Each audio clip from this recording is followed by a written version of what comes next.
గ్లాసుడైన చాలు నందిని పాలు, కడివిడైన నేమి కల్తీ పాలు. నందిని డైరీ.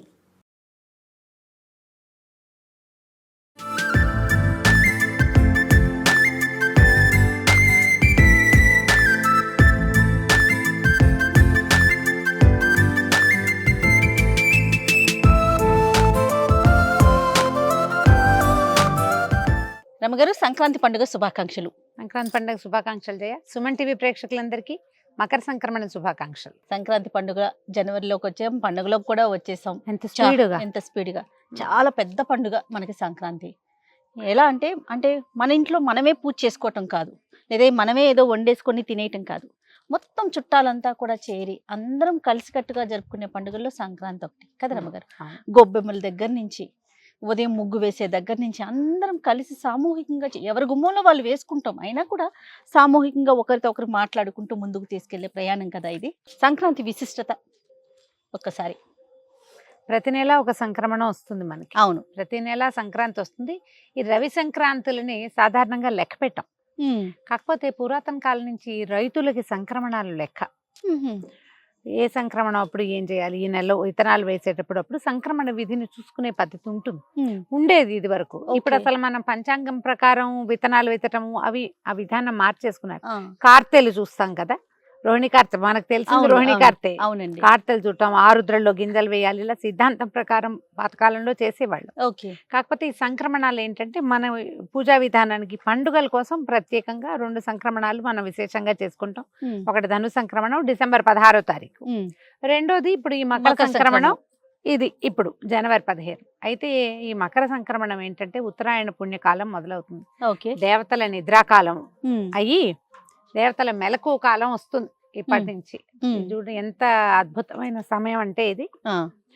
ఈ భీష్మ పితామహుడు ఆయన ఎప్పుడో డిసెంబర్లో యుద్ధం జరిగినప్పుడు మరణించి, మార్గశీర్షంలో మరణించి అంపశయ్యపై ఉండి ఉండి ఉండి ఉత్తరాయణ పుణ్యకాలం వచ్చాక తన ప్రాణాలు ఇచ్చామరణం ఉంది కాబట్టి ఆయనకి మకర సంక్రమణం దాకా ఆగి, ఉత్తరాయణ పుణ్యకాలం వచ్చేదాకా ఆగి, ఉత్తరాయణం వచ్చాక ఆయన ఇచ్చామరణాన్ని పొందారు. ఈ కాలం అంత అద్భుతమైన కాలం. అయితే ఇంత అద్భుతమైన కాలానికి ఆదిగా చెప్పబడేటువంటి సంక్రమణ సమయంలో మనం పూజా విధానం చేసుకోవటము, పెద్దవాళ్ళకి పెట్టుకోవటము, తర్వాత ఈ పంటలు ఇంటికి వచ్చే కాలం కాబట్టి, కాలం అంటే ఈ ఒక రోజు రావుగా ఇక ముందు నుంచే వస్తూ ఉంటాయి. ఈ అద్భుతమైన ఇవాళ చేసిన దానము 1,000,000 రెట్లు ఫలితం ఇస్తుందని చెప్తారు. ఎప్పుడైతే మనకి మకర సంక్రాంతి సంక్రమణం జరిగిందో ఆ రోజున కుష్మాండ దానం అంటే గుమ్మడి పళ్ళు దానం చేయటం, కళ్యాణ పూషణకాయ అదే అంటారు మన పచ్చగుమ్మడి, పచ్చటి గుమ్మడి పండుని దానం చేస్తే భూమిని దానం చేసిన ఫలితం లభిస్తుంది. మొత్తం గుమ్మడికాయ తీసుకెళ్ళలేమంటారు. అవును, చెక్కలు చేసి పంచండి అమ్మా, ఏం పర్వాలేదు. ముక్కలు చేయొచ్చా, భూమిని ముక్కలు చేసిన అలాంటి భావాల్లోకి వెళ్ళకండి. దానం చేయటం ప్రధానం, అంతే. ఎవరో ఒకళ్ళు దాన్ని కూరో పులుసో పప్పు ఏదో ఒకటి చేసుకుంటారు, వాడతారు. ఆ వస్తువు చేసుకుని తినడానికే కదా, శాకంగా ఉపయోగపడుతుంది. పూర్తిగా అయితే నిలవ ఉంటుంది, ముక్కలు చేసింది నిలవ ఉండదు. అంతే. కనీసం మీరు పక్క వాళ్ళకి, మన ఇంట్లో పనిచేసే వాళ్ళకి గుమ్మడి పండు ముక్కని ఇచ్చినా కూడా దాని ఫలితం తప్పకుండా లభిస్తుంది. అనుమాన పడకుండా చేయాలి. అయితే ధాన్యాన్ని దానం చేయటం, నవధాన్యాలు దానం చేయటం, బియ్యం దానం చేయటం, తర్వాత నవధాన్యాలు కూడా చేయొచ్చు. అవి కూడా చేయొచ్చు. నవధాన్యాల్లో ఏ ధాన్యం మనకు అందుబాటులో ఉంటే దాన్ని చెయ్యొచ్చు. ఇప్పుడు ఏంటంటే అన్ని ఇంచుమించు పత్తి, మిరప అవన్నీ కూడా వచ్చే కాలం కదా.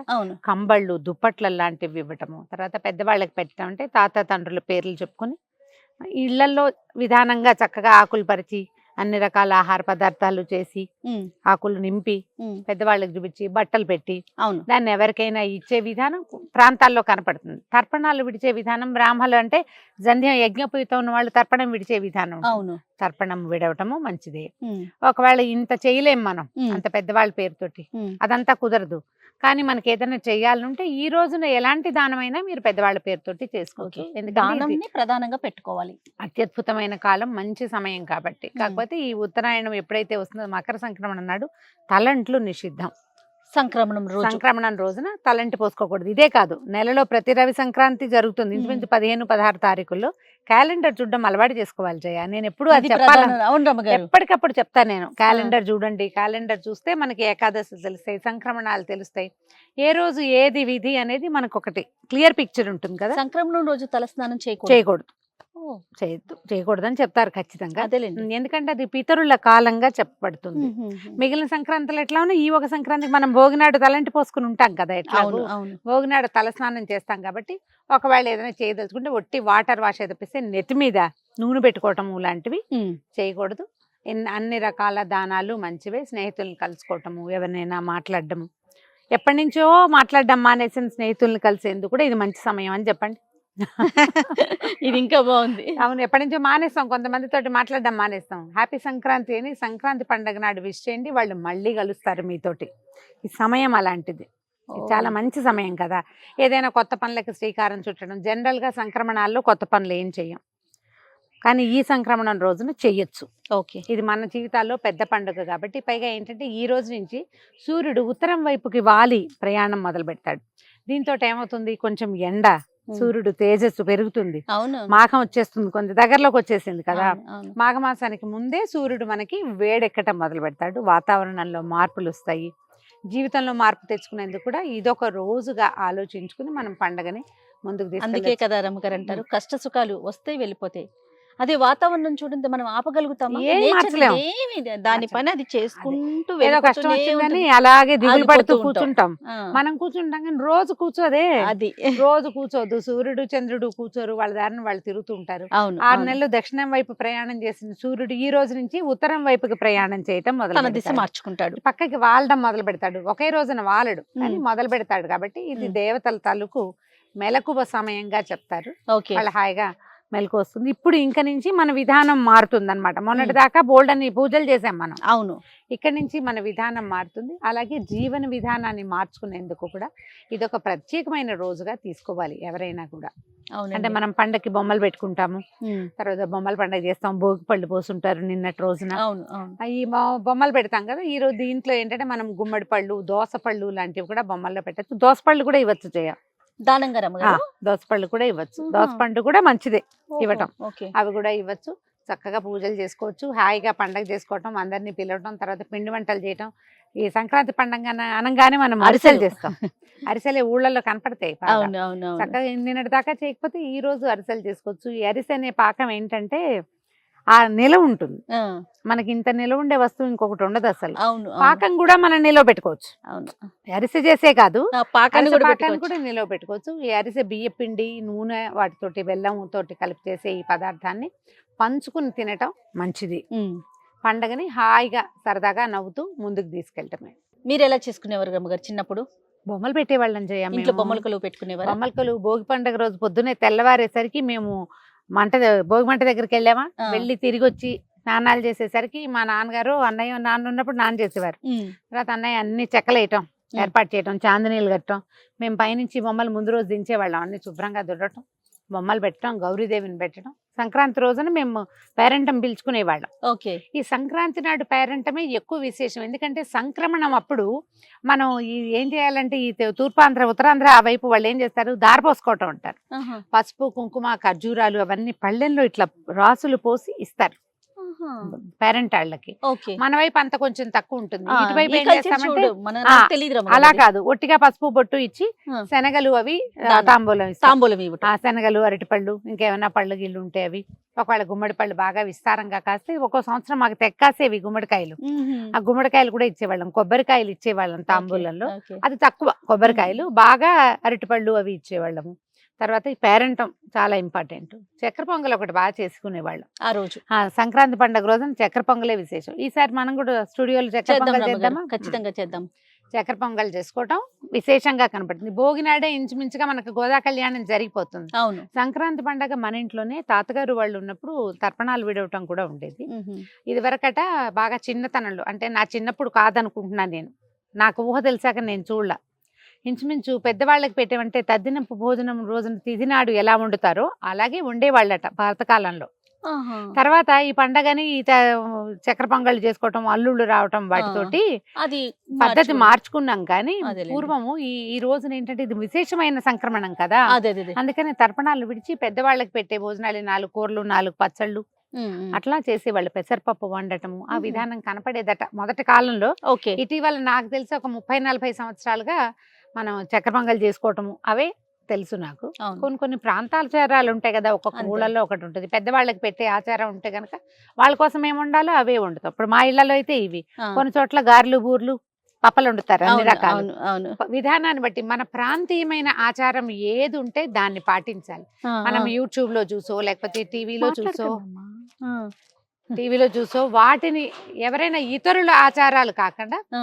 మన ప్రాంతం, మన ఊళ్ళలో ఏం చేస్తారు, పప్పు పొంగల్ చేస్తారు, దాంట్లోకి పచ్చి పులుసు చేసుకునే ఆచారం అవును, కనపడుతుంది. అవును.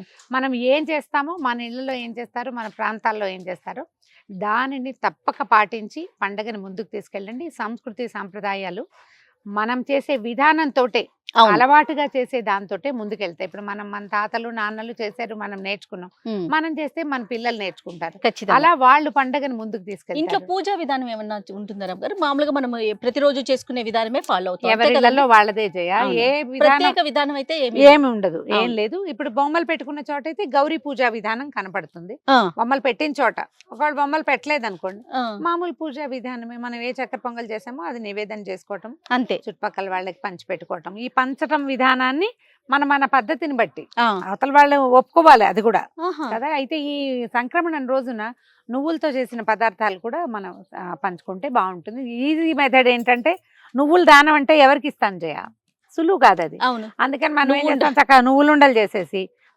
పాకం పట్టేస్తే చక్కగా చిక్కీలాగా చేసామంటే పంచుకుని తినచ్చు. ఈ నువ్వులు ఏంటంటే ఈ పుష్యమాసం కదా ఇది, అవును.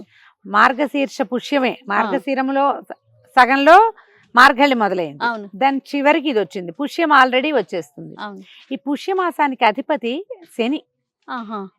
అందుకని ఆయనకి ప్రీతిగా ఉండే నువ్వుల్ని గనక మనం విస్తారంగా దానం చేస్తే ఓకే. శని తాలూకు ఎఫెక్ట్ కొంత తక్కువ ఉంటుంది. నల్లటి కంబళ్ళు దానం చేయటం అవన్నీ కూడా ఉమ్, శని ప్రీత్యర్థం చేసేవి. ఓకే. ఇప్పుడు మనం సాధారణంగా చేసే దానం కూడా మన గ్రహస్థితిని బాగు చేస్తుందంటే ఎందుకు చేయకూడదు మనం అది ఖచ్చితంగా చేయాలి కదా. ఇప్పుడు దానికి విధానం ఒకర్లా మా ఊళ్ళో అవును. చేయరండి అని అనాల్సిన పని లేదు. అవును. మీ ఊళ్ళో చేసేవి ఏం చేయాలి, మన ఇంట్లో వండుకునే వంటలు, మన పూజా విధానము, ఉమ్, ప్రాంతీయ ఆచారాలు అవైతే దాన ప్రక్రియ ఏ ప్రాంతంలో చేసేదైనా ఈ కాలానికి అనుగుణమైంది ఎవరు చెప్పినా చేయొచ్చు.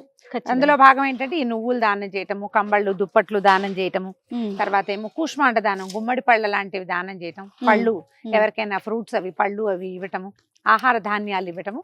ఇది ప్రాంతీయంగా ఉండక్కర్లేదు, అందరం చేసేయచ్చు. కలిసి చేసుకోవటం, దానం చేయటం అనేది చేయటం మనం అంటే ప్రధానంగా పెట్టుకోవాలి. మనం మన చేత్తో ఇచ్చిన దాని ఎఫెక్ట్ ఫలితము మనకి తప్పక లభిస్తుంది కదా. 100% అది ఏ ప్రాంతానికైనా రమగారు, పనిచేస్తుంది. లభించకపోవచ్చు, ఒక తృప్తి ఉంటుంది ఉంటుంది, చూడండి, సంతోషం. అది చాలు కదండి. అదే ఎవరికైనా మనం ఇచ్చిన వస్తువు ఉపయోగపడితే అది ఆ సాటిస్ఫాక్షన్ ఇస్తుంది. అదే మన జీవితానికి సంతోషానికి మూలం ఏంటంటే సాటిస్ఫాక్షనే కదా. తృప్తి అంతేగా. వల్లే సంతోషం వస్తుంది. అంతే. చక్కగా ఈ విధంగా సంక్రాంతి పండుగని ముందుకు తీసుకెళ్ళండి. ప్రేక్షకులందరికీ, మీ ప్రాంతపు సంస్కృతి సంప్రదాయాల్ని ముందుకు తీసుకెళ్ళండి. మరొకసారి సుమన్ టీవీ ప్రేక్షకులందరికీ సంక్రాంతి శుభాకాంక్షలు.